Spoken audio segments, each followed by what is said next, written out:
Ready for it. Thrilled for it. Presenting Franks with Turbo Booster Jet Engine. Nexa. Beware the teams that have nothing to lose, nothing to fear at this stage of the IPL. Yesterday, Lucknow Super Giants against a fancied Gujarat Titans at home, 235.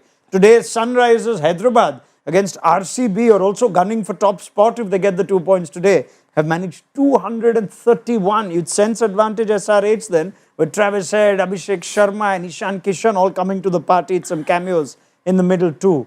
How does this game stand? We find out on Nexa presents ESPN Cricket for Timeout. Anil Kumble along with Tom Moody and Dustin.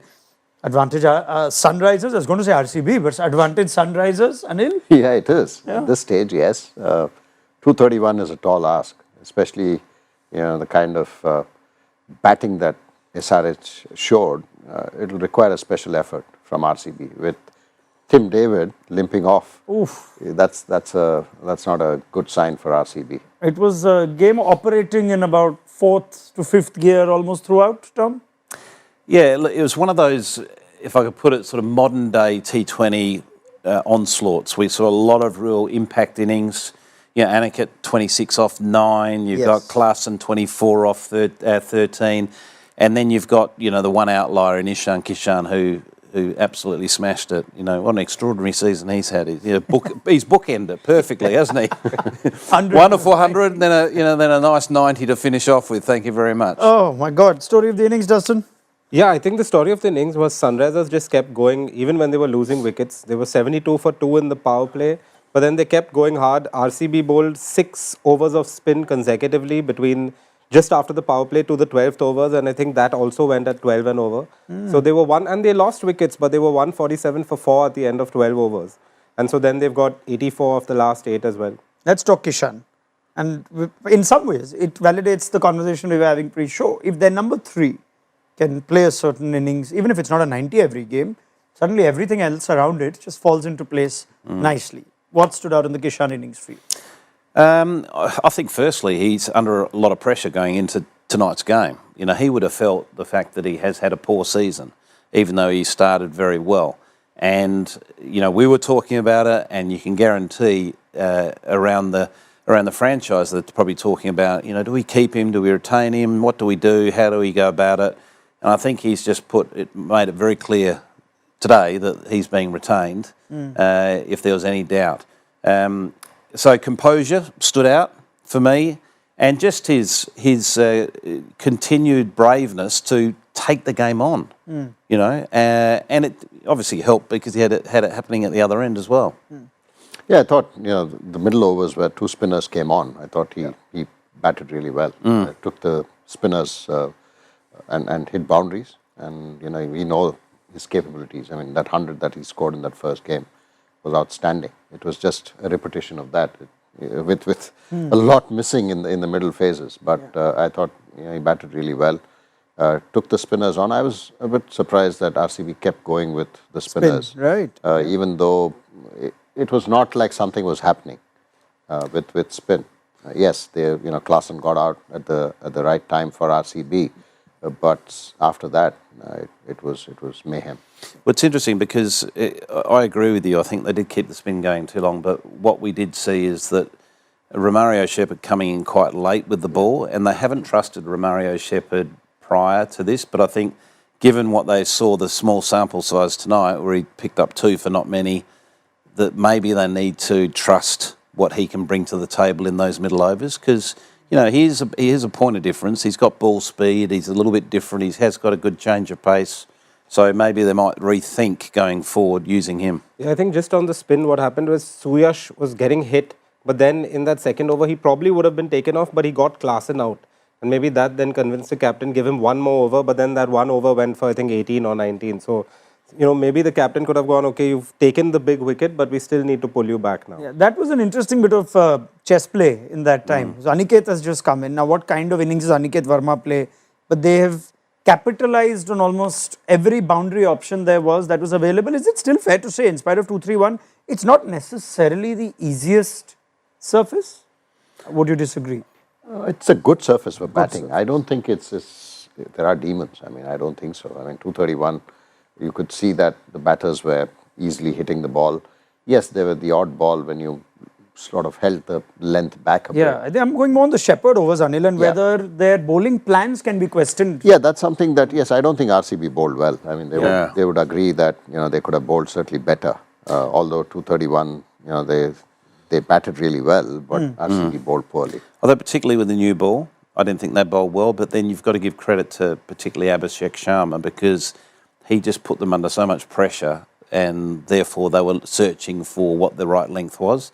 And in that case, quite often the right length is just the hard length on top of the stumps. And if he can continue to hit you for 6 off that length, well, good luck to you.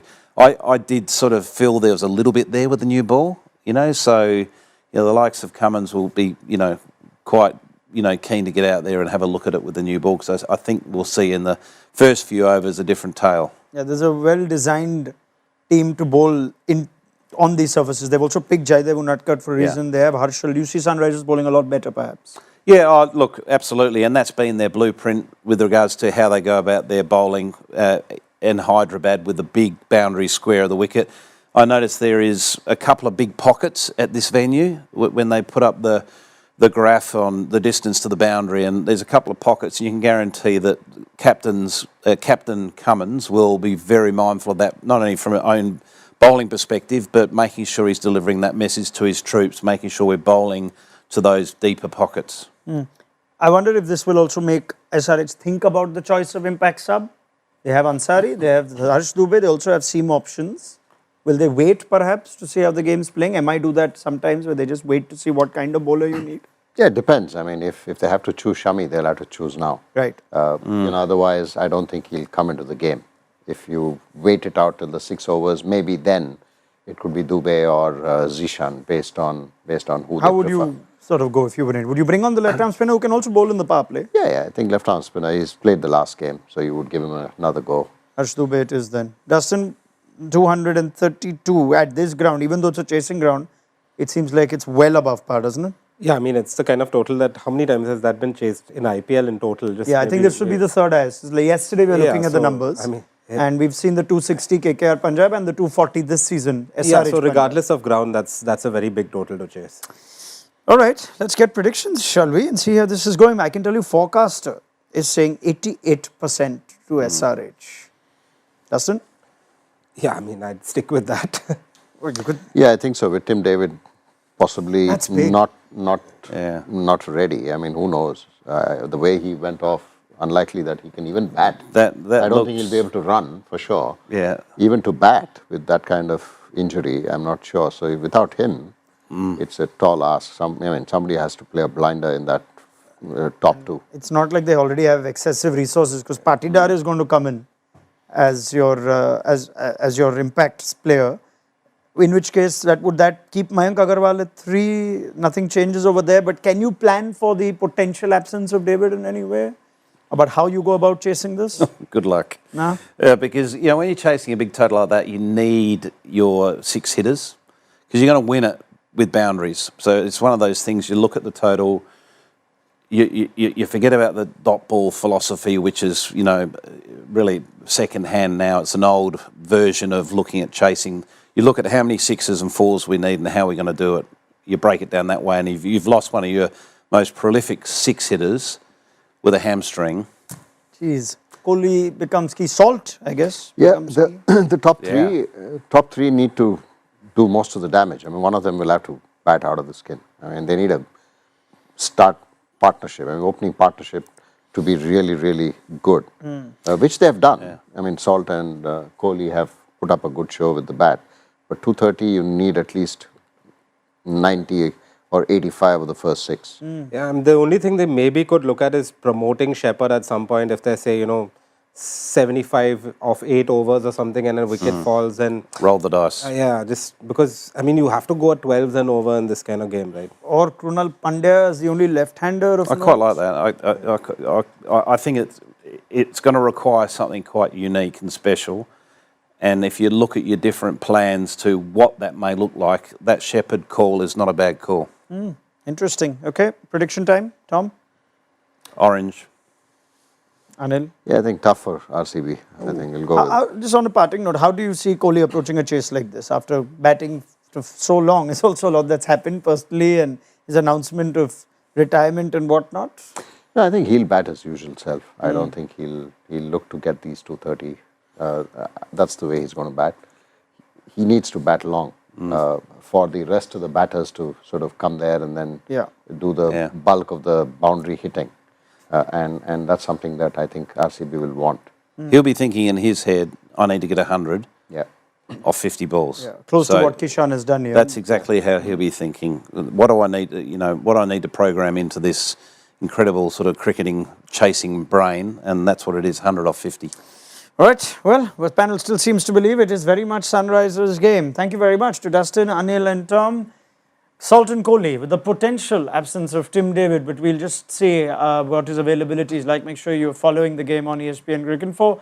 And if it's 2 points that RCB drop, that would once again add more drama in the race to the top two. Let's pick up the chat at the end of the game on Nexa Presents ESPN Cricinfo Timeout.